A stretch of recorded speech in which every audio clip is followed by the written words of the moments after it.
You know what it's going to be. It's going down in a few more seconds. Valencia Real Podcast. Let's go.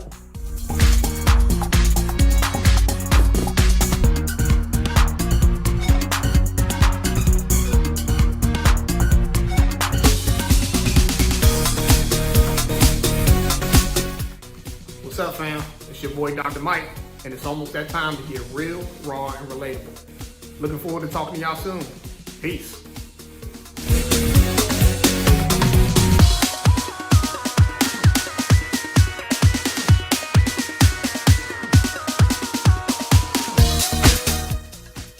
What's up, everybody? It's your boy Terrence. Welcome back to another season of Relentlessly Real Podcast. So excited to have you all back. We got a lot of great stuff. Check us out.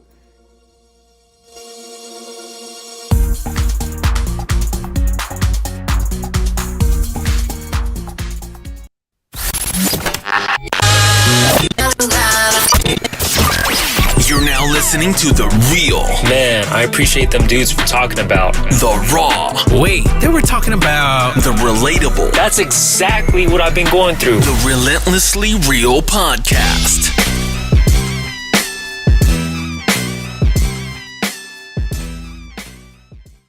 Welcome. Yo, welcome to the Relentlessly Real Podcast, where we discuss real, raw, and relatable topics. Thank you so much for taking the time to listen to our podcast today. Let's kick this off with some introductions. My name is John. My name's Mike. And you want me to trust these women? You want me to trust these women? That is the dumbest thing I have ever heard. Boom, boom, dad joke. I don't Okay. I had to do it.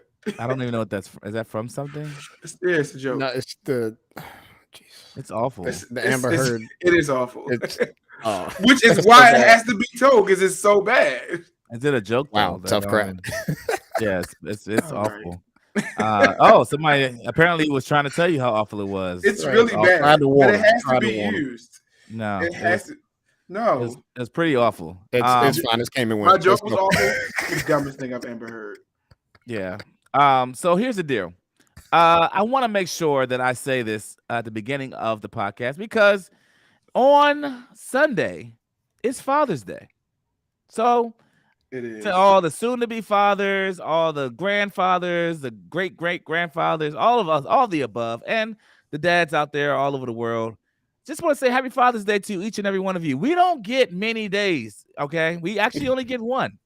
They only care, and that one we get a shirt, a tie, And we barely get that. some socks. You know what I'm saying? We'll get maybe a T-bone steak that day. And it's not that we're underappreciated. Don't get me wrong, but it's Father's Day. If you want to book a reservation, you don't have to wait. You don't have to do it right now. You can literally wait until Sunday morning or Sunday afternoon, or just walk in because it's just Father's Day. All right. Nobody cares. They're like, oh, we don't have a crowd. Come on. No, just kidding. No, but happy Father's No, Day. seriously. It is real though. It's It like is real. nobody sold out. Like, There's And, a huge and Father's Day rush. to celebrate. They have to share the celebration with Juneteenth now. Oh, we do this week. We do. Yeah. that doesn't. Hopefully, that won't be forever, right? Or is that No, gonna be forever? I think it just happened Nah. to fall in the same situation. That's fluctuate. all. Yeah. I feel as though we need to make sure that men are acknowledged and feel like they're loved and appreciated here on the Relentlessly Real podcast. So that's why I went the extra mile to say, hey, fathers, dads, everywhere. I wish you had a button I could say, yo, push the applause button. I would do it. But we don't have it, and maybe we can do it in post-production. But thank you, fathers, and happy Father's Day to all the dads out there that are, being fathers to their babies, girls and boys, modeling how to be a good dad. I actually had a separate question of the day that just kind of popped into my head just now, actually.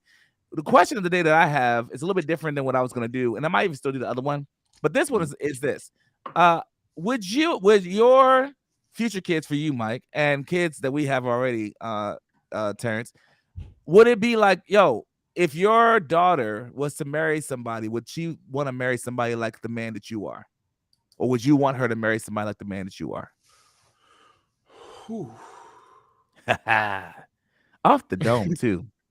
This is a good one. That's a really good one. would your daughter want to marry mean, somebody like the man that you are? I Literally today. You have to make it based off of who you are today, not who you're becoming and who you're working towards, not all that dumb stuff you about to say. Because I know you what man, the man that I died as? No, No, I the man am you perfect. are today. I am perfect. It's like this. Who? I'm probably like a 9.98 out of 10. What are we talking about right now? So I'm talking about myself. No, I said So- no. I said you, Terrence. Not I don't know who myself is, but Terrence, whoever that person is, I forget them.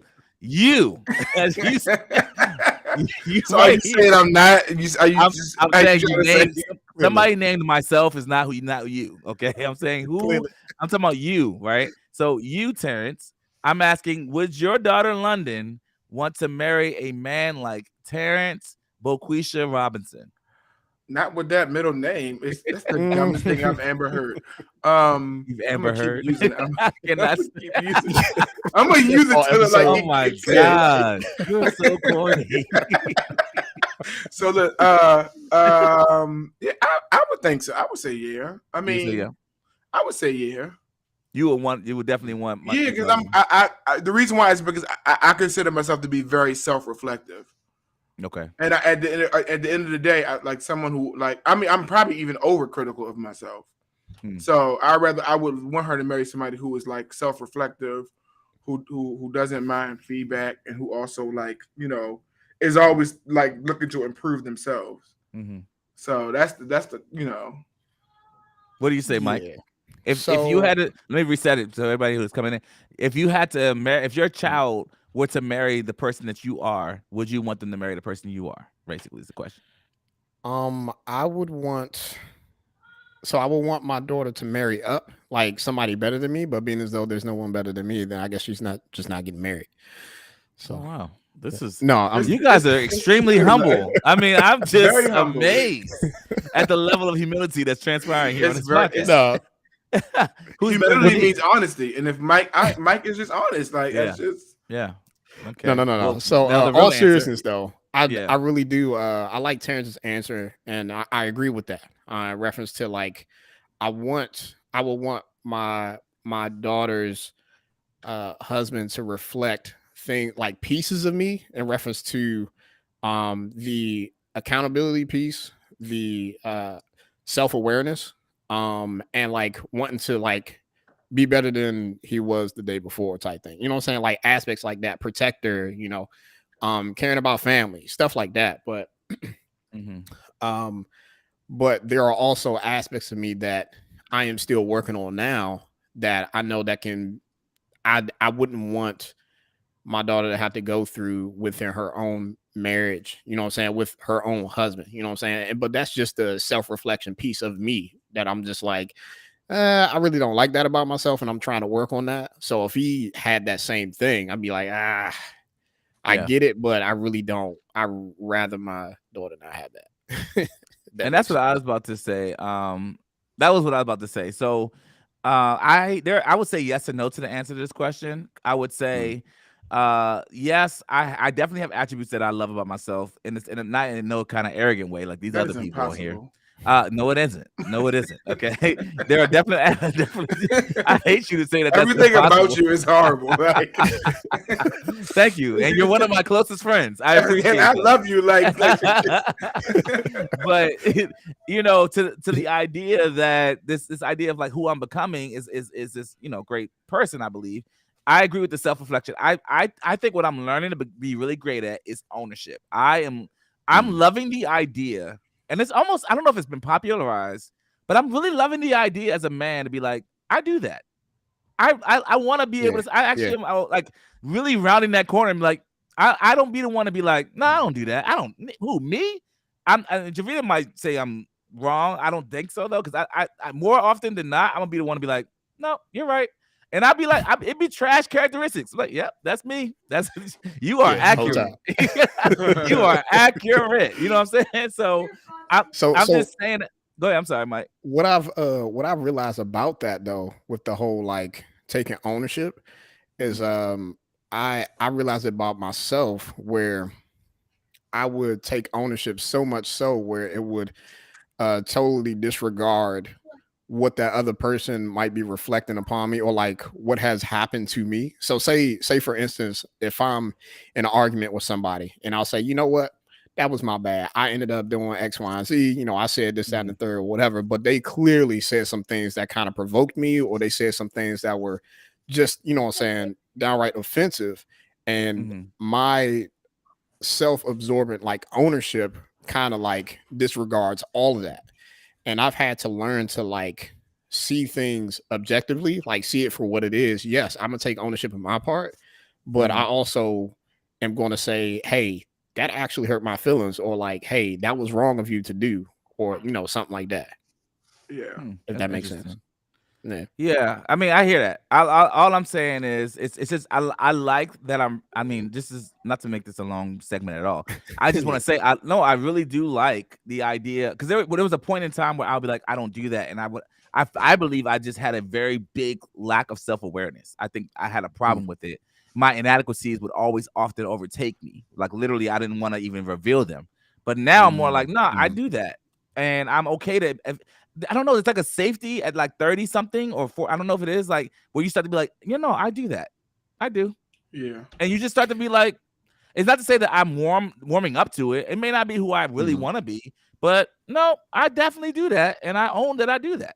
I don't even want to drag this like topic on, but what's so funny is what I want so I'm thinking at the age that I got married, would I want my daughter to marry me at the age that I got married? And my answer probably would be no. Wow. Like it would definitely be no. I would rather her marry me at the age I am right now, because I think I am way more self-reflective.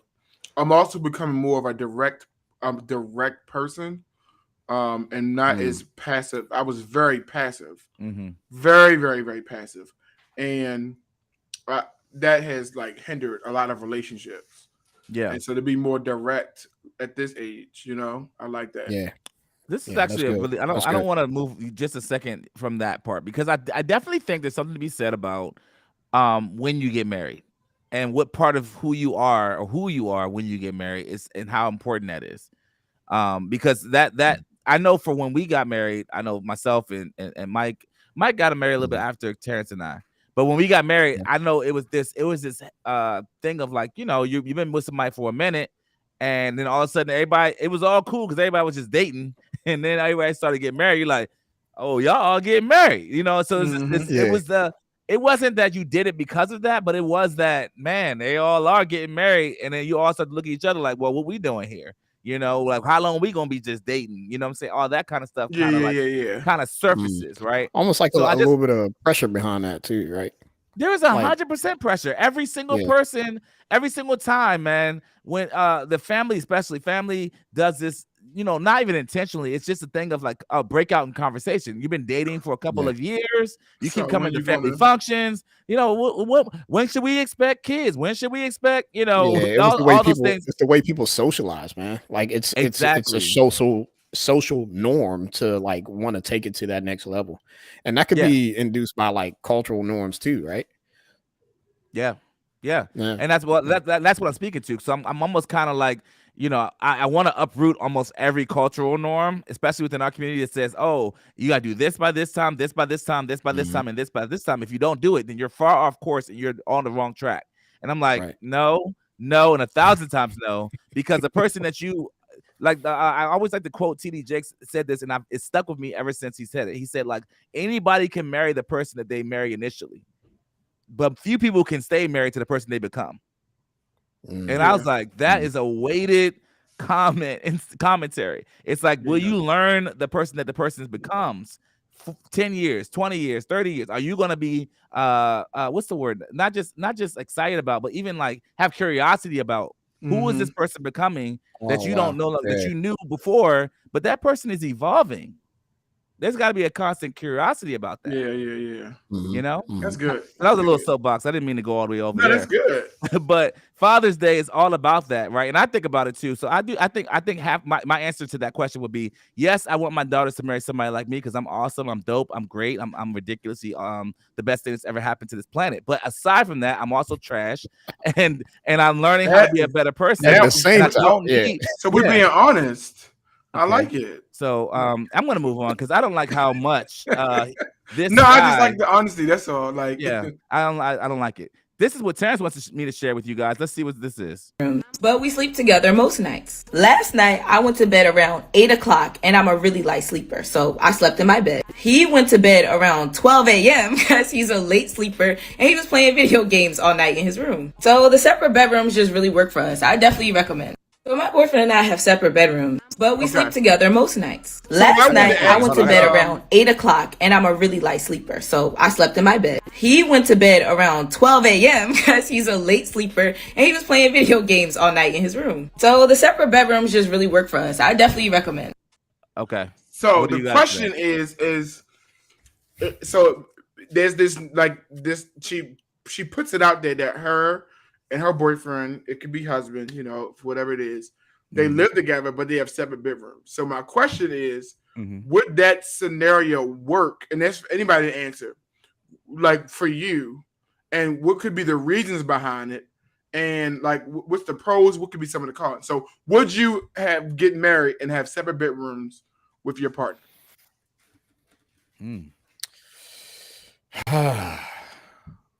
Okay. So pause.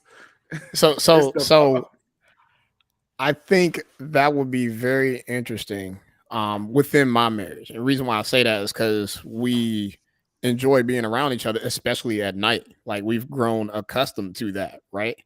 And even before marriage, we tried our best to make sure that we were staying pure within that time frame, right? So late at night, we weren't like at each other's house, like spending the night over each other's house, unless we were like on vacation together with family or something like that.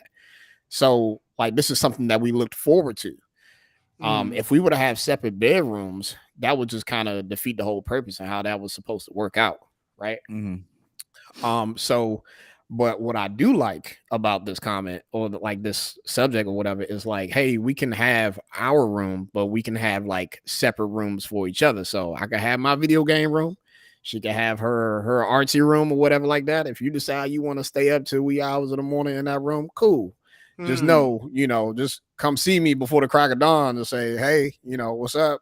I'm getting into bed now or something like that. You know what I'm saying? Yeah, so that's how I think that will work within my marriage. Yeah. There are a lot of pros of sleeping separately. I have to say that because you got your own space, you got your own, I mean, it could be as hot or cold as you want it to be. You got the whole bed. Man, I mean, you got to watch the TV, whatever TV show, you don't got to share the TV. You watch whatever you want to watch until you want to watch it. There's a lot of pros. There are moments where I miss like being able to like, I used to sleep in a full-size bed before I got married, and like I would sleep at an angle. Like I wouldn't even sleep like head to foot. I would sleep at an angle and like just like 5-star just laid out, right? I can't do that anymore. And that this topic is making me miss that a little bit. Maybe I gotta say, I don't think you should have ever done it, honestly. Just seeing you do this here, I didn't like it. I didn't like it at all. That 5-star thing you just did. Yeah, but I mean, the realities of it is that there's a lot of greatness to it. I will say this. Having kids definitely changed my mindset about this conversation because the kids add a dynamic for me that's like, all right, cool. They're going to wake up every hour. I don't want to hear it. I don't got it, and I don't have to hear it. I got 4 other bedrooms I could be in. I'm going to holler at you. Okay. I'm going to head out. I'm going to head out. You know what I'm saying? I'm going to do my thing. You going to do your thing. You're going to rock out. You're going to take care of the baby, put the boob on, da-da-da. And I'm going to go ahead and chill over here. Not put the boob on. Yeah. Like he takes it off. Let the kids rock out, drink some milk, you know what I mean? Do the thing. It's a lot. I mean, because that noise is not cool. Every hour, let me tell you something, Mike. I mean, listen, I'm not preaching to the choir. I know we've had many convos, but when that boob gets to going, if I was married, no separate bedroom. Thank you. That's my aunt. Thank you, my auntie. But the reality is, when that baby came, it was like, I'm gonna holler at you, go ahead and do your thing, rock out. So, but I do love the idea of like, watching, your own shows, doing your own thing in your own space. That's the pros cons for me. Yeah, it's a time and place for everything for sure. Yeah, I don't think I like I don't know. Like, so here's the thing. Yes, Michelle. Yes, I am leaving my wife. Yeah, I don't got a boob to give her. Go ahead. Yes. What's stupid about my opinion is I totally understand the idea of having a separate house and being married. I do not understand of having the same house and having separate bedrooms. So the separate house makes more sense to you than listen. I just said it's stupid. Okay, I just said it's stupid. Okay, I just said because I feel like if we have separate house, we are agreeing to go and to have separate living spaces for our relationship.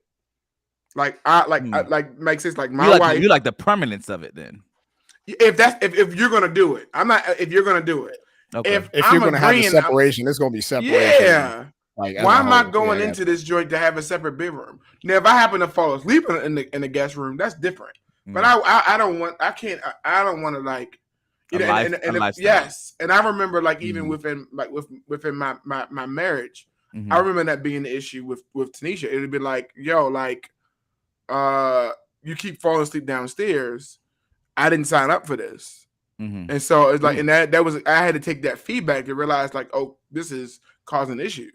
You know what I'm saying? Yeah, so, and I'm like, I didn't look at it like that. I'm just like, I'm like with John. I'm like, I'm trying to find some quiet space where I ain't got to hear nobody. It's downstairs. It's the man cave. I'm gonna knock out, you know. And sometimes it's accident, and sometimes it's like, oh, I'm gonna purposely sneak. I'm gonna find this way out. Like, you know what I'm saying? And so, you know, giving feedback, realizing that can be like, you know, problematic. But if we're gonna be separate and have separate houses, I see the benefits in that. I 100% see the benefits in that. I do. I don't see how the house is different, but you can make this point. Meaning you're going into it to have a totally separate living space in general, like shower, cleaning habits. Like, so the things that, if you think about a marriage, the things that can cause discourse, how you clean, how you brush your teeth, you know, how often you clean. Makes it like I see that side of it. That's what I'm saying. Now hear this side of it. Can your female friend come visit you at your separate house? It's your female friend. No, there's no. John. I don't know. This is a whole new scenario. No, ain't no such thing. Men, I've said it before. Men and women cannot be platonic best friends in the confines of relationship. It's my opinion. They're homosexual. Are you a homosexual? Excuse me, a homosexual. Like, nah, it ain't happening. No, it's just, you know, so with a male friend pull up to the house, then that's when you're like, oh, why are you no. Why you at my wife's house? He got the ring. He got the ring app going off. Like, hold on. He gonna have Vivid pointed at her house, not even at his own house. Yeah, doorbell not even facing his house. It's facing what you doing on her front door. I mean, I don't see the separate house thing, but I hear that I can see a separate bedroom situation. That's all I want to say. Let's hop into a trending topic. So, if you guys don't know, 31 people were arrested in Idaho, having ties to a white nationalist group and plan to riot at a pride event, police say. After an alarmed 911 caller reported a group dressed like a little army getting into a moving truck, police in some part of Idaho, I can't even say it, but it's Idaho, arrested 31 men believed to be linked to a white nationalist group who had planned to riot at a weekend pride event. The large group, which police believe was affiliated with Patriot Front, was seen at a hotel piling into a U-Haul with riot gear. The caller told 911 dispatcher they were later pulled over and arrested. The group was headed to a pride in the park event. Police said the event included a pride walk and performances by local musicians, dancers, and drag artists. So apparently these people had guns. It was like a whole. They had like gear. It wasn't just like they were all assembled and dressed the same. They literally had gear and guns and things to like help out this whole pride thing. But apparently they were actually going to combat that. Wow. It's crazy. Yeah, it's crazy out here as far as it is. I don't know. Like, I don't know what to say about the whole pride and all that, but I definitely feel like people should have, and as Terrence has many times said, freedom of speech, freedom of whoever they express themselves to be, and we should not combat that in those spaces. Yeah, that was kind of what the question I was about to ask. Like, what exactly were they going to combat or like to go against, right? Like in reference to Isn't those there a freedoms. tie? Say again. Go ahead. What'd you say, Yeah. T? I thought the Take group six. was tied to like white nationalism. Yeah, it's white nationalism. White Okay. nationalist All right, group. all right. So freedom of speech has limits, though. You're like you don't have No. freedom of I'm not saying freedom of speech for them. I'm saying for pride. For the Oh, pride okay, parade. okay. Yeah, Like not in for the general. white nationalists. Yeah. Oh, okay. Yeah, And that was Like the so, point of my question. Like, what were they exactly going to do? Like to stand against against and their they freedoms were to be able to do whatever they want to do? I mean, you know what I'm saying? Live how they want to live. That sucks. with to see them in the back of a paddy wagon or U-Haul was. I'm with Paddy all of that. wagon. I You love it. telling your I age, love boy. it. I wish they would lock more of them up. Paddy wagon. They use a U-Haul as a paddy wagon. Lock them all up. I my am with all that God. smoke. I like the video of it. It's and I don't know if we're gonna. I don't think John we're gonna touch it, but whatever it is, this is similar to the person that happened today. The guy that was killed, the armed guy who was killed by a school police officer trying to break into a school, elementary school today. I didn't see missed that. one. Yes, somebody was killed trying to break into a police. Somebody was armed and tried to break into a school. I guess to do another shooting, and the school police resource officer shot that man dead. And so between Okay, that and this, this is the picture of I'm with it. 31 people. I'm with it. Yep. Dressed alike. I'm with it. And I guess their faces. They were look like covered? thugs. They look like thugs. I agree. They I should agree. probably. They should have complied. I They clutched should my have purse a complied. little bit when on a computer. You know. They should have complied. Maybe they should have complied. You know, those gangbangers. Like I just. It's so I'm funny sick because of we it. will never set that narrative for something like that. Yeah, We should. you'll never see It just that. feels awkward That's- that you even say that with that. Like it's like, please don't call them gangbangers. They just don't feel like they are. They look You like know? thugs. Yeah. I don't know if you guys are watching the playoffs. I am. So Terrence, I know we had an ongoing conversation about who's going to win these playoffs. We've been FaceTiming each other every back and forth. I don't know if you're watching, Mike. Are you watching the playoffs? Are you into that? Absolutely not. Nope. Absolutely not. Okay. So sorry. good. Now you can Just- stay quiet. Now you can stay quiet how I stay quiet when you and Terrence go off about I don't know what you're talking about movie wise. I did have a movie because you don't like no Yeah, movies we can anyway, skip it John. today. Dang. Okay, I No, don't disagree.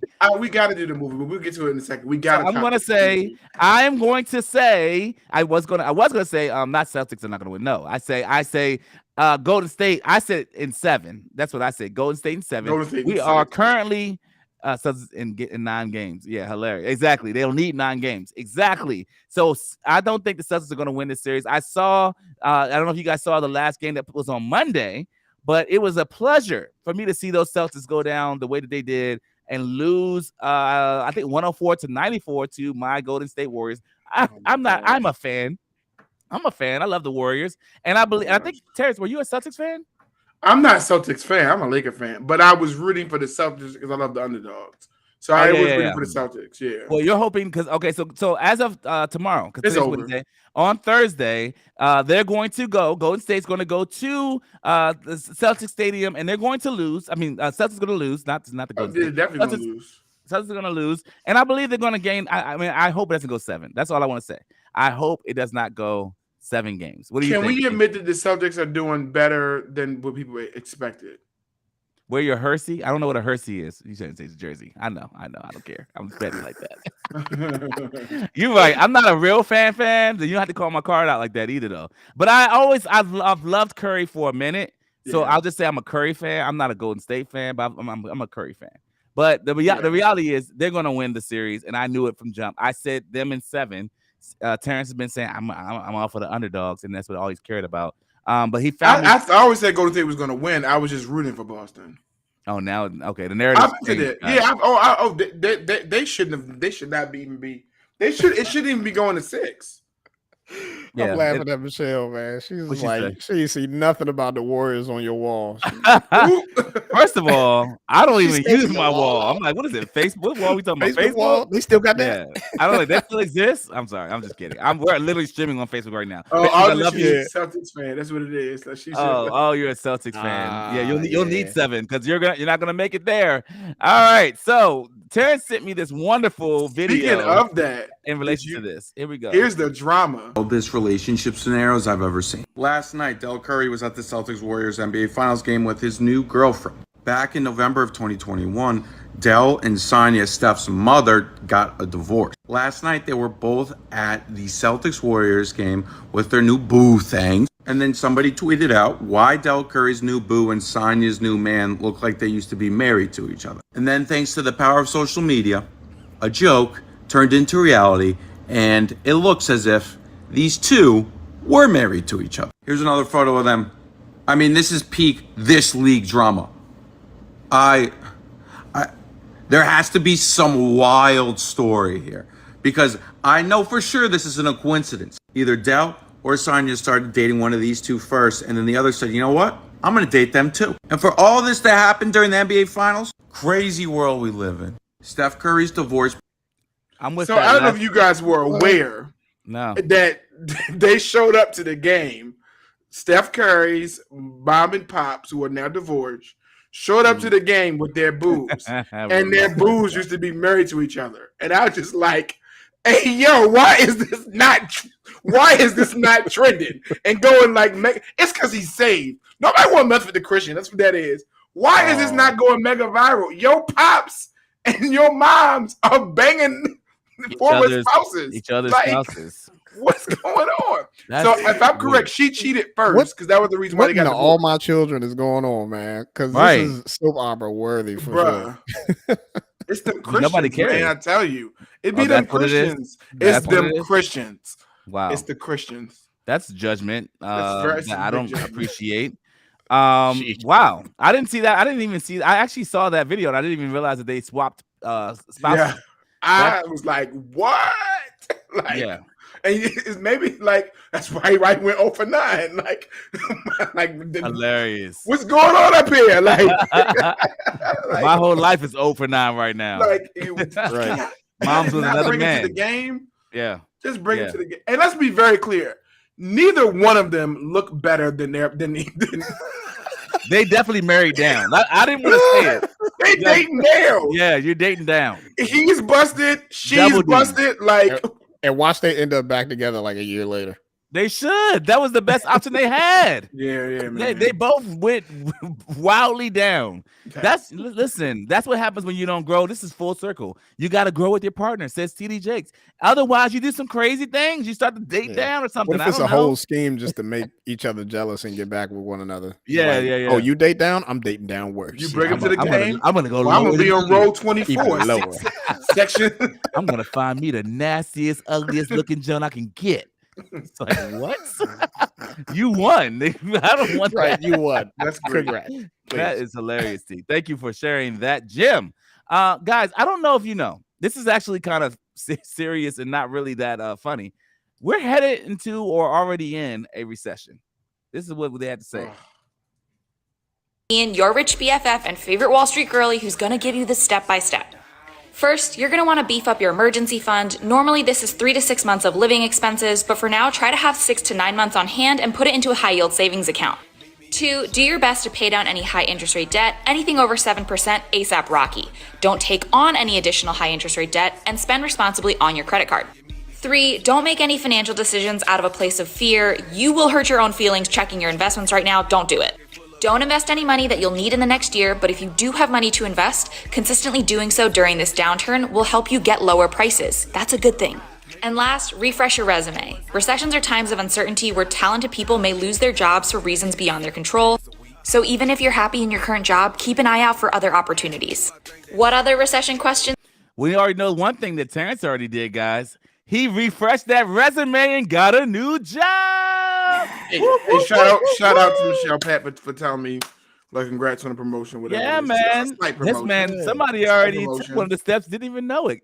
We want to give a big congratulations to one of the best teacher, principal, people, I guess, that we know. Mr. Terrence Boquisha Robinson. No. What is this coming from? Honestly, Terrence is one of the people that's given his life, honestly, to education. To be an example, I think, and I have to say this because I don't give people their flowers much, but I want to give you your flowers while you're here. I think as a black man, to be an educator in the education system, I don't even care what you make. I know you make good money, but even despite whatever you make, I'm proud of that. because I'm like, there's not a lot of black men that have chosen that route to be there for our community so people can see successful, smart, educated, well-spoken black men in that space. I want to give you your flowers here and now on the Relentlessly Real podcast and say thank you, sir. 10 years, you said, at the last middle school, and you're going into a high school. Is that correct? Yes, I was there 8 years total. I thought you said 10. Okay, I was 8 years total. I've been 16 years as in public education. Oh, yeah, 16 years. In public education, period. Yeah. And you was actually be year 17. What'd you say? And I was at a Best Buy kiosk. I was for 5 years. Like, I'm like, this I guy went in for a summer job and kept that joint for 5 years. Like, he made a kiosk last longer than it's supposed to last. It's supposed I to did. I was like, thing. He was like, yeah, I went in for like a part-time job. He's like, yo, you want to be assistant manager? I seen your resume. I'm like, oh, bet. He went from to the stars, bro. Don't remind me of that, man. Like, I'm gonna be the regional kiosk manager for Best Buy. I really was. So you, hold on, all seriousness, you literally spent 16, 17 years like pouring into like our youth and making sure they are trained up. Hold on, Mike, I gotta stop you there. Not our youth, Baltimoreans. Oh, Baltimoreans. One people. Baltimore youth. We're from PG. We're a different class of youth. But go ahead. Is it a different class? And it takes a different class of person to educate. Exactly. No, but all seriousness, man, 16, 17 years just pouring into the youth and training them up in a way where they can be like, you know, the best people that they can be. You know what I'm saying? Yeah. So kudos to you, so brother. It's so funny, Mike. It's like my district is like trying to go on this thing to recruit black men. They published an article of the black males in the education. So my principal came and got us to take a picture, like a photo op, all the black staff that we have that were working. And my school actually has a lot. They weren't here that particular day, unfortunately, but that school has a lot. And so what's so funny is I'm like, so they want to use this as like a photo op to recruit black. And I'm like, oh, this is cute. Yeah, you're not getting black males. I just said that's a very tough. I mean, what would be the reluctancy other than pay? That's for black men to come into the space. It is very hard. First of all, education in all its sectors does not pay for the amount of work. It's not that it doesn't pay. It's not that it's the amount of work for the pay. So that's the biggest thing I always want to say. It's not that they're broke. They're just underpaid for the amount of work. Okay. You know, no overtime, and everybody works overtime. You know, and so so that's the issue. Yeah. And there's just more opportunities for African Americans. Like if I could teach a seminar, like there's just more opportunities for African American males than there ever was in the history of this country. So you're now in other sectors. In other sectors, Okay, and there's that's going to pay more. Yeah. And sometimes for the less amount of college. So like makes it so like you want me to go in debt if I'm a black male, the chances are broad strokes, but a high percentage of us have to borrow money to go to school. So now I'm going in debt to not be able to afford to pay that debt. Yeah. Or I can go in debt and secure this bag and take care of my family. And as it's so funny is, and I have to say this publicly, as a black male who is going to probably retire in public education, I'm actually going to tell you don't come. Literally, I'm going to tell you don't come because the better off financially our people are, is the better impact public education will have. And so I can actually gain more grounds, like the challenges of working with students from broken homes and broken families and where money is an issue. Yeah. Versus dealing with kids where money isn't an issue, and you can see just the way they academically produce.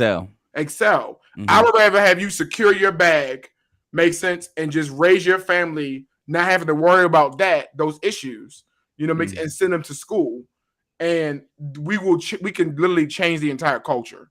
And so I would take, like, no offense, I would say my ultimate goal. That's why I would love to be, like, the people who know me I would love to be in government, because I'm only going to focus on education. Like, if you want to change this tide, you got to pay. You got to pay. There's no reason for an educator to make less than $85,000, $90,000. Period. Yeah, I agree with that. And that that speaks to your heart too. Like for the people that still get into it, knowing the negatives that come from it versus the positive. You know what I'm saying? Like your heart really got to be in it. And the fact that you even have that mindset to want to go towards government and like promote, getting teachers and educators the pay that they're deserving of speaks a lot to that, man. So like this part of the segment has definitely been giving flowers to you and all male educators, like for sure. And I actually really want to know, T, is this something that you would take to your, like, as you go into your new position? How would you respond to this? Students were arguing at my school today, and he said this. I'm talking to your ass. That's what I'm talking to. Nah, you know me. You know me, and you know I ain't for the games. Stop talking to me, Gayana. Call your daddy then. Tell your daddy come up here and talk to me then. You, stop talking to me. No, I'm telling you, stop talking to me. Tell your daddy to come talk to me. Tell your daddy to come talk to me. Nah, go dig him up and tell him to come talk to me. So she says, my daddy's dead. And he says, go dig him up. So I've been this guy. Oh God! Not you. That thing is, I have not been you, this, professional T. I have been this guy. I've also been someone who had to talk that guy down to like just walk away. Because man, the funny thing is, number one, I'm not firing that guy off the top. You're not. I'm not firing. No. Because that was my next. Actually, that was one of my next questions. Is do you let somebody like this go? No, I'm gonna give him feedback. I'm gonna be like, "Hey." So I remember. T, hold on. I'm the guy. I just yelled at her and said, "Her dad, go dig your dad up." Yeah. I'm gonna go fight him. No, we're human beings. What are the words that you say once we get into the office? You can't say that. Listen, you gotta walk away. You can't say that to kids. You can't say that. You can't. I know I can't say that, T. But she came at me wrong. She's talking to me crazy. I don't like how she's talking to me, man. I'm not with it. I'm not with the disrespect. Yeah. What you gonna say? I said I understand that, but as an educator and as an adult, we got. I know it sucks. Kids say this, etc., and I understand that she was dead wrong for coming to you some kind of way.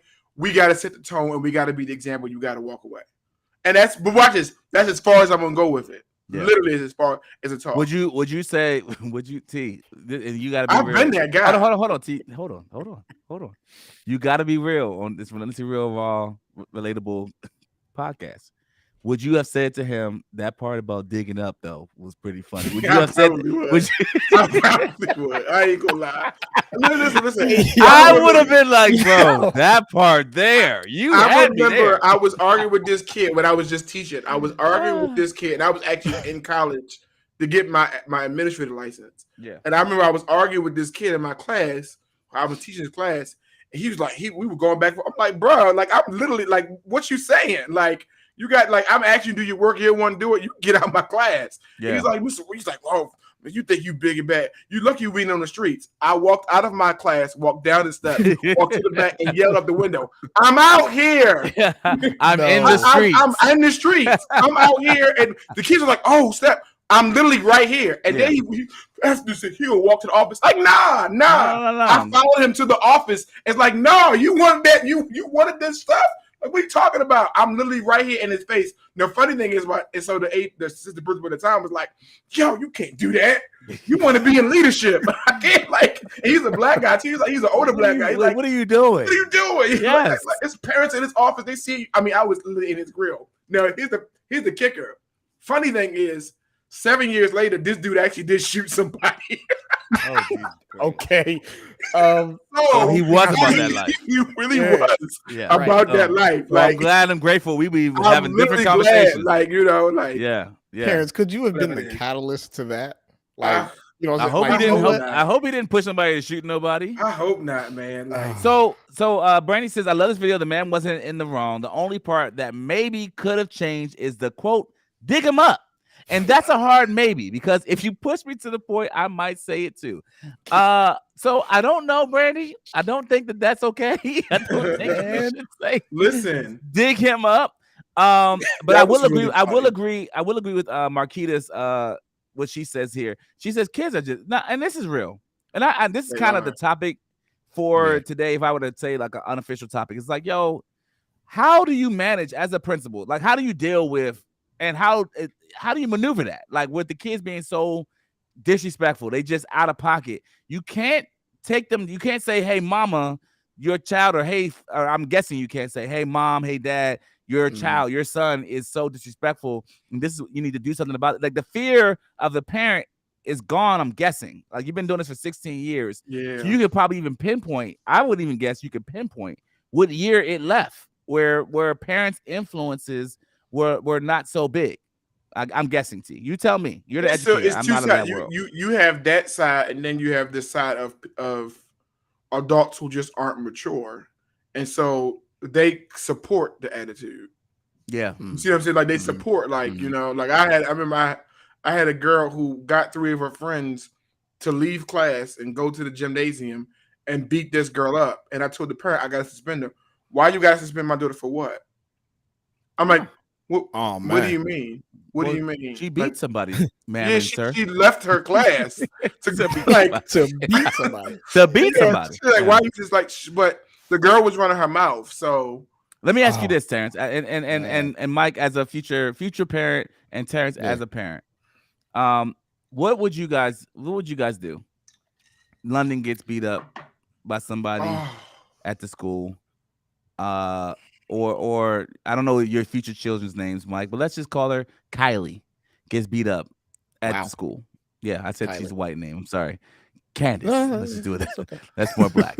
But I mean, I've thought about this for myself, but I want to know, you know, because I'm kind of like I honestly can't say what I won't do in those. Like I'm almost like I'm more scared of what I'm truly scared of what I won't do, because these are my. You understand what I'm saying? Right. And even and listen, Jovita, she's soft spoken and she's quiet, but somebody touch her children.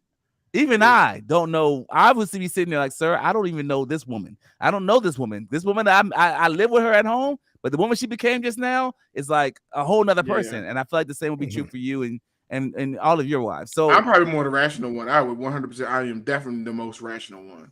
Yeah. When it comes to the kids, I'm like, and it's so funny. When it comes to customer service, I go from 0 to 100 real quick. Like, but when it comes to kids, so in the wrong, sir, you have it reversed. You need to reverse it back. Yeah. And it'd be like, chill. Like they gonna get the order right. Chill. Like, meanwhile, with my kids, I'm more so like, because I think so. That's the bad part about being an educator, is because, especially being in leadership education, is because the due process and the investigation side is what I spend a lot of time doing. Sure. And when you always peel back the layers, in my 8 years of being an assistant principal, I can think of, I'm not exaggerating, I can think of one incident in which a person physically harmed another person for no reason at all. Wow.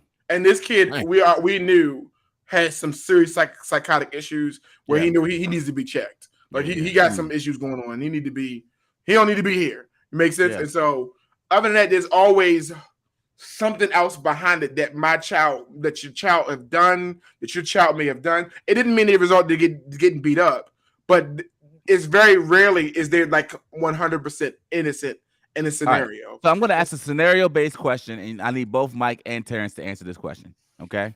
All right. And Mike, your daughter's name for now is Candace. Okay. Candace. I got you.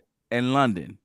Somebody pushes Candace and or London at school. Pushes her hard. He hits the lockers. Bam. What is Candace or London supposed to do? Whoop that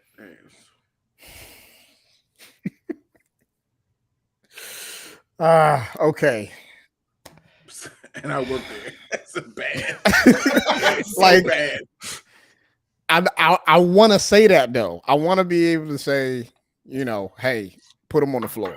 But yeah, you want to teach them in a way of like, yo, there's another way of going about it. There's always another way of going about it. What's the other way? So the other way is to walk away. Now, granted, I use this as an example. Chris Rock and Will Smith. if Will Smith had continued to slap this man to the floor, you best believe he would have tried to like defend himself, right? But he got the one slap, held his composure in front of all these people, and made sure he continued to secure his bag. There are going to be moments out there in, when Candace grows up and she's out in the streets and something crazy is going to go off. She might run into somebody with road rage or whatever the case. Yeah. If there is an opportunity to walk away, you need to de-escalate and walk away, because at that point you're an adult. You can potentially go to jail, or end up in worse scenarios, like in a hospital somewhere or something wrong, or even death. Right. So there's always another way. I would hate for Candace, because I'm gonna use your daughter for example. I would hate for Candace to get pushed and then go to fight back, and then she get her tail beat by the person it wasn't even her fault. You know what I'm saying? Yeah. I would hate for that to happen. So I'm gonna answer that in a second. So okay. Again, there's always another way. Now, if somebody continues to, abuse you, or somebody continues to put their hands on you, whatever like that, I am a firm advocate of stop the threat. Like, don't go out there and start no fights. 100%. But if you do get in one, make sure you finish it. Put them on the floor and walk away. Like, that's it. Yeah. Handle your business. So there's two things, like from a school standpoint. Number one, not even John's mentioned, like, as an adult, Mike said you could be charged. You could be charged in school. Most people don't know that. The kid? Like, so you get into a fight, you can always be charged in school. You could be charged with assault in school for a fight. Even if somebody pushed you first, don't really matter.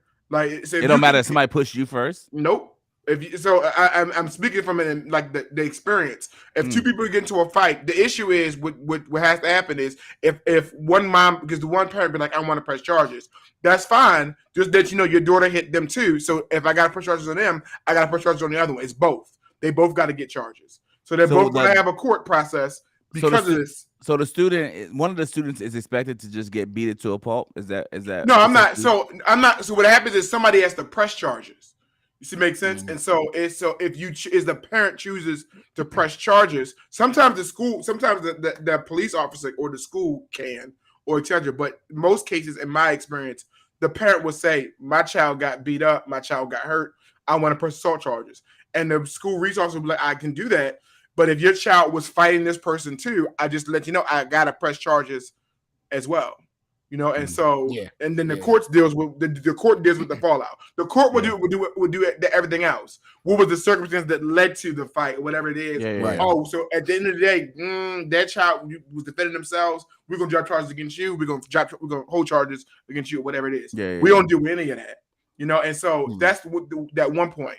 To Mike's other point, and to like even how Brandy was saying, like you cannot forget about the social nature. The social aspect, and my mindset, even as a school leader, I don't want to forget what it's like to be a student in school. Kid, and like, so when I'm talking to my kids, there is benefits to being proactive that I wish more kids, especially let me be very clear. I'm just being honest, especially our culture, and I'm just not going to sugarcoat it, our culture. The fight is the fight, and the recording the fight is the thing that goes viral. It's just, that's what people want to do. They just want to take video of it and post it, whatever it is. So it's our culture who's not resisting that in the community, right? And so there's benefits of learning how to be proactive right now, which is why I stand by what Mike said. So my investigation always lends, okay, cool, you guys got into a fight. I don't care about the fight. I never care about what actually happened. What I cared about is tell me about what led to the fight. Because as I'm listening, I'm trying to figure out where were you proactive. So before I suspend or issue a consequence, not necessarily suspend, if I'm hearing that you were proactive, I went and told such and such that this person was bothering me, and I I wrote this report and that addressed it or whatever it is. I kind of lean I'm like, okay, well, you know what? I get it. So if I do have to suspend, I'm suspending you for less and suspending this guy for more. It makes sense or whatever it is. So that's the one point. And the other thing is, the school is practice ground for adulthood. And so I try to, whenever I have issues of fights in my school, I show my students real videos, real images of things that happen in the community, whatever it is, in our Black community, the real community, where somebody is killed or stabbed, all because they could not be proactive. Like, and I show them real stories, and it's like, how does this relate to what you did? Oh, just because she posted this comment like about me on social media, I didn't have to go and approach her. Yes, because in here, you don't even in school, we don't got no metal detectors. You don't know if she don't have a knife. You don't know. And that's what I'm thinking about as you're talking T and as you're talking Mike. Is like, a part of me is like, I'm literally walking this fence, right? Where I'm just kind of like, man, I want my daughter to protect herself. Especially, I'm looking at my oldest the most because my oldest is, I love her, but she is pillow cases. You understand what I'm saying? Soft as butter.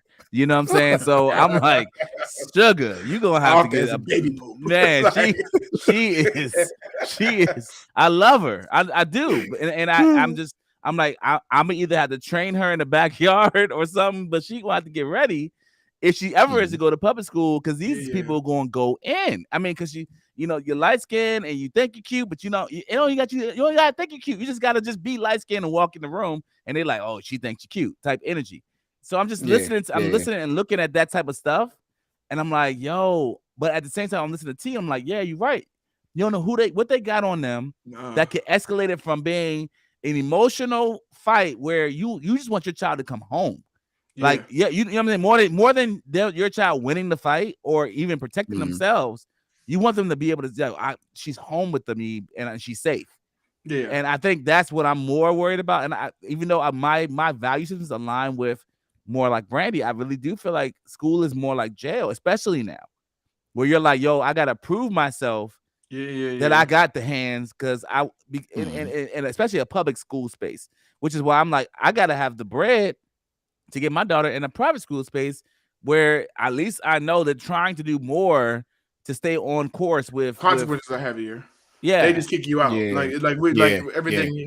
Schools are so worried, and that's so people ask me like, what my hesitancy about moving forward and moving up is just schools are so scared about the school to prison pipeline. If you're familiar with that term, like how school resembles prison, and so it's so many studies. If you look at if I take somebody who was usually in jail or whatever it is, who've gone to prison, who committed crimes, if I look at their school record, they show signs of this in school. It's no shocker, and then a lot of them actually show like a sign of it. There's it's considered disability. It's called dissociative mood disorder, where they have non-compliance, and a lot of criminals who they look at who have issues, they all have the brain function that resembles somebody who in school will be diagnosed with that same disorder. So it makes it so it's like there's so much a lot of it is mental health. A lot of it is mental health. Yeah. And so the thing is, I see that aspect of it, but I always tell people, like, so to your point, John, what you were saying earlier, the thing I also worry about is if you do not learn as a child how to, number one, de-escalate, if you don't know how to I don't want you to turn the other cheek. What I want you to do is you have to find a way to de-escalate. You have a right to stand your ground, right? I tell my kids all the time, I don't do this whole who hit first. That crap, I don't care about that. Because I don't care about what my school district says. It's my school. And so my thing is, that's why I love being in leadership. You have a right to stand that ground. Don't tell me who hits first. None of blah, blah, blah. Don't care about any of that. Yeah. The issue is, where did you de-escalate the situation? If you was going back and forth with social media, and that's what I said, like, even with my child, because my daughter got a mouth. Makes it so just like, not even London. She got a mouth. What? She got a mouth, like she got a mouth. And so I'm looking at things where, like, that's why I said I'm probably the more rational one. If she gets to a fight in school, I'm asking questions. I'm gonna be upset, but I'm gonna go and ask questions first. How did this fight occur? Who's involved? What was said first? And if I see in this regard, you told the girl, when I see you, you catch these hands, but she got you first. Well, you was running your mouth. You're not innocent, And so the things the things that hit my kids up is they like, but she hit me. I said, yeah, but the thing is, like in our handbook, it's called participating or inciting a school disruption, and so that's the charge. So I'm charging you with you participated or you incited a school disruption. That's why I'm suspending you, even though you didn't hit her first. You on social media running your mouth. You're creating a meme out of her face and posting it. And you're saying, when I see you tomorrow at the bus stop, it's on. Just because she came and got you during period 1, that's not my fault. Let me ask you this, T. How much has social media worsened that in experience? 90%. 90%. The perfect school is the school that doesn't allow phones. Period. Wow.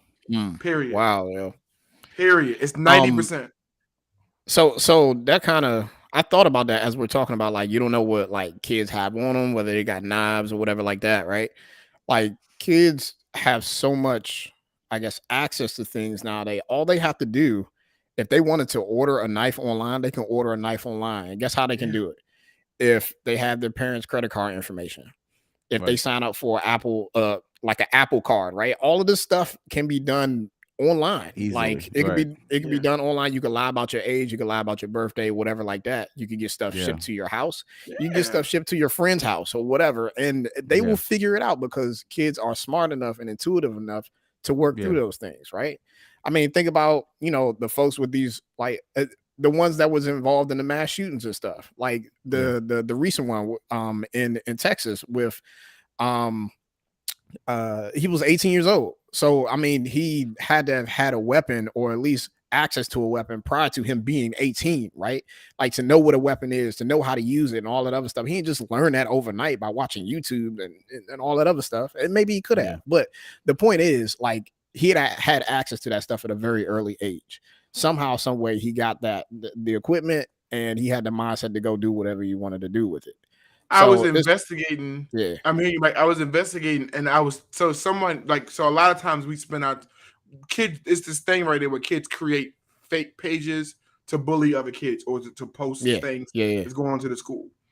And you know, we got to figure out who it is, whatever it was. And so I actually had a kid solve a crime for me before. The kid looked up the IP address. You went to some app, some kind of website to research the name of the account, and he figured out the IP address, and it got linked to the child's home. The police went there, and they made the kid deactivate the account, and the kid got suspended. But it was a student at the school who was, oh yeah, I know how to do that. He just walked in my office and just sat down and just started typing this. Yeah, wow. So the IP address is here, blah, blah, blah, blah. And so all thing I do is call the police officer what the IP address is. I'm like, oh shoot, like, And now, I'll mind you, I use this kid several times throughout the school year, and I pay my snitches. So I'm about to say that nigga's a snitch. If you saw this kid with Chick-fil-A, I hooked him up. I'm just being honest. Yeah, he over here like, well, what y'all want? What y'all want over there? I can get 6'9", number 5, 7. Did you DoorDash that? Nah. Yo, public school is the real live wire out there. Yeah, it is. Sure. Well, the Wire is from Baltimore, so there's that. But that makes sense. I didn't want to say, but the reality is, no, I'm gotta be honest. I am concerned for kids in general. Saying it, I mean, but whether it's school shootings or whether it's bullying, whether it's, like you said, social media, whether it's a whole web page or whatever, where they go and just go on people, and self-esteem issues and all those things start to come into play. And even what you're speaking to, as Michael's speaking to, about ordering knives and knives coming to the house and things like that. And if you're not super duper vigilant, and you're like, your full-time job is watching your account and your kids, and you're vigilant, like to make sure that nothing was sent to your Amazon through your Amazon account, like, you really have to be on top of every aspect to make sure that your children are, one, being safe and protected, and two, not being the initiators of the violence in your own house. Yeah. Kids have Cash App cards. They have Cash Apps. All my students have Cash App cards. Oh, really? All that's a big thing. See, and that's what I'm talking about right there, man. They have the means. If you got a kid that can solve a crime for you by finding somebody's IP address and giving it to the police for the investigation, they can very well do just the opposite, or like on the opposite side of the spectrum, the more malicious stuff. Right? He probably has Chick-fil-A cards from Terrence that Terrence don't know about right now. Probably Chick-fil-A cards. I got $5 billion of Chick-fil-A cards from Terrence. I got a Bank of America card that was canceled. You get a card. You get a card. You get a card. Yeah, I mean, you're right. You're right, Mike. Go ahead. I'm sorry. I didn't mean to interrupt you. No, you're good. That's all I had to say about it, man. We just got to be vigilant, man. We got to be vigilant over our kids and ensuring that we are raising them up to be like the best version of themselves and not be so hands off, and not just physically, but like, not involved mentally and emotionally in a way where like next thing you know, you waking up and he's bullying people, or he or she are bullying people at school, and you had no idea it was happening. Yeah. So, Yeah. And I think for me, which makes it so much more real is I'm honest enough to with myself and with you guys, of course, to say, yo, like with the Texas shooting and everything, like I'm like, man, like Father's Day's coming up. These people lost their kids. Yeah. They lost their kids. Yeah, man. Oh. And they have to experience Father's Day 3 to 4 weeks after losing their kids. Like I can't even imagine the way that room, that house, that environment feels being a dad, losing your pride and joy, or one of your pride and joys, whatever the case may be. And so I'm constantly, I guess, just being real as a dad, and you know what I mean, and as a father, it's just like, yo, that reality does hit harder and differently for me now than it ever has before, because it's just like, oh, these people, you leave your child in the hands of these school systems, and these spaces, and hoping and praying that you can go and pick your child up at the end of every day. John, it was so funny is that's why I'm an advocate. I hate to bring it back to what we said before. Like, you gonna trust you expect teachers to teach and be the Avengers at the same exact time. All not the Avengers. I'm being honest. You literally want us to teach and be like Nick Fury, like you know what I'm saying, or Captain America. Yeah, all for $35,000 a year. Like you gotta be kidding me. Like you're saying that 35 only goes but so far. So you want me to jump in front of this bullet for little Jaquan, but teachers who just cussed me out. Like teachers did. Like let me tell you something. Hands without question. I would if I was to draw straws, I would say at least 85% of my building would definitely do it. What about now, you? I got a few to be like. What about you? Yeah, I got to. Like I have to. But what's the? So is that a conversation that you and Tanisha had to have? No, like, we haven't. That's my point. Think about that, John. Like, wow, I'm pretty much choosing these kids over my your own. That's what I'm saying. Like, that's wild. That is wild. Yeah. That is wild, man. Listen, I'm a public service man. I'm just gonna be very clear. That's big, man. Seriously, I'm not even trying to be funny. That's a big deal, bro. For some other person's kids that you don't even know, like the way you know your own. There are people who resigned this year because of what happened in Uvalde. Wow. 100%. I'm telling you right now. Wow. 100%. Yeah. Like it's not worth it. Yeah. I can DoorDash. Like I can DoorDash double time Uber and make this make this money. Yeah. You know what I'm like? So it's just something I wish we that's why it's I have to say it's sickening. You can't impress me with words. When you care about something, you put your money towards it. You know, makes sense. Like last question I have, T, about this topic, and we're gonna probably wrap up this. Yeah. But unless you guys, of course, have anything. No. But do you support the teachers having guns in the school? No. The thing about that guy that just told that girl.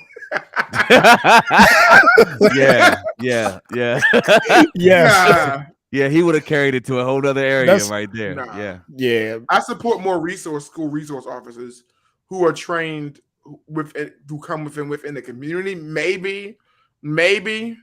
What about not teachers, but what about like you not principals, but just like what's another part of your staff that's not principals or not teachers, but people like who administrators? That's what I was even administrators. I can see that.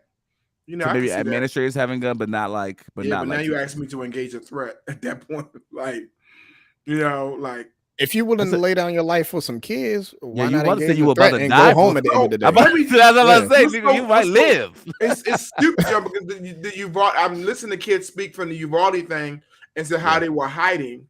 They were they would like that's our grade. That's generation. You know, our generation was taught.